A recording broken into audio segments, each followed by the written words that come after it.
A burndown chart is a way of visualizing progress. It plots outstanding work against time.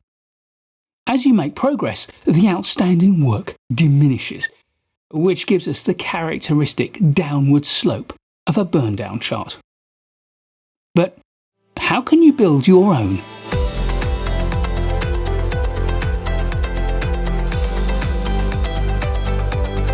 Instead of plotting outstanding work, we could also plot work completed against time. Now, as you make progress, the amount of work completed increases, and this gives us the characteristic upward slope of a burn-up chart. I discussed these two types of burn charts in my video, Burn Charts, what is a burn-down chart and a burn-up chart. In this video, I'm going to show you how to create a burn-down chart, but of course, creating a burn-up chart is very similar. Step 1. Define the scope and time frame.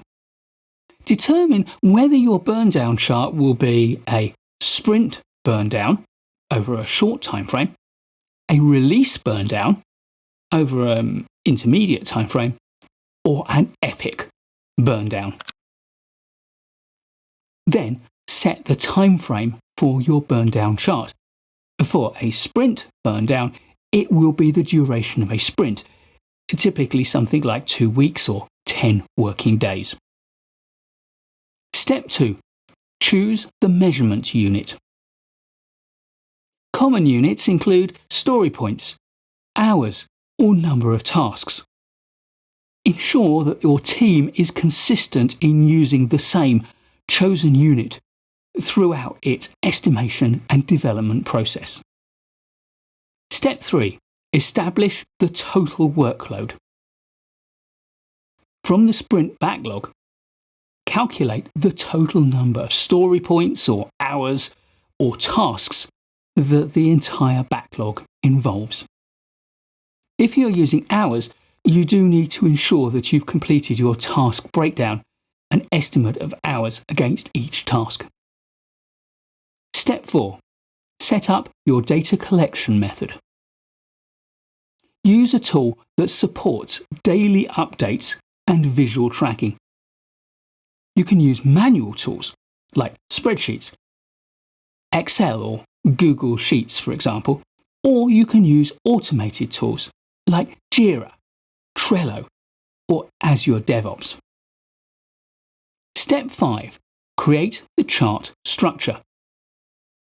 Put time on the x-axis, usually measured in days. Put the effort remaining on the y-axis. This will be measured in tasks or story points or hours.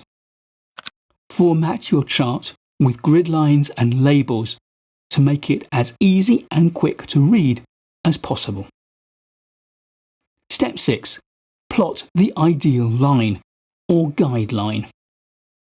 Draw a line from the top left, representing the start of day 1 and total effort outstanding, down to the end of the final day with 0 effort outstanding.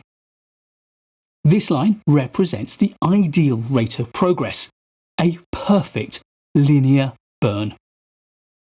Step 7. Update the chart daily with your actual progress. In your daily Scrum meeting or your morning stand-up, calculate the total effort remaining. You can do this by calculating yesterday's story points or hours logged and subtracting that from the effort remaining that you recorded yesterday. Plot each point at the end of the working day and connect it with a line. This will show how your team is progressing in comparison to the ideal. Step 8. Analyze and interpret trends. If your actual is above the ideal line, you're running behind. And if it's below the line, then you're ahead of schedule. Well done. Watch for plateaus in your line, which can indicate impediments, underestimation, or scope creep. Step 9. Use your burn chart to manage the work. Make the chart visible so that it's useful as a management and as a communication tool. Put it on walls and place it on visual dashboards. Facilitate a discussion about what the chart shows you in your daily stand-ups and in your retrospectives. Ask things like, what's slowing us down? Or what's helped us to gain speed? Step 10. Customize your chart. As you use your Burn chart, increasingly tailor it to meet the needs of your team and of your stakeholders. Add features like annotations, blockers and holidays, for example, conditional formatting, such as red for missed targets, or indicators of cumulative flow or velocity. Review and archive. At the end of each sprint, release, or epic, there are a couple of things you need to do. First, in a sprint retrospective or the retrospective for a whole release or epic, discuss what the chart is showing you.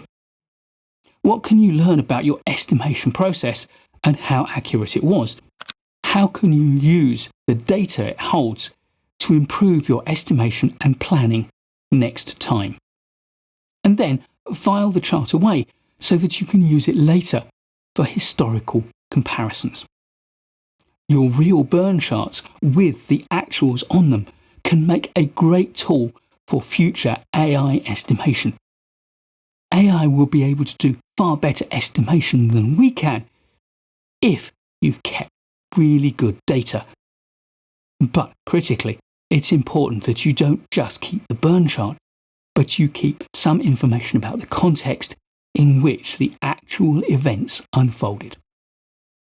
Burndown charts and Burnup charts are a useful way to track progress, particularly within Agile development frameworks.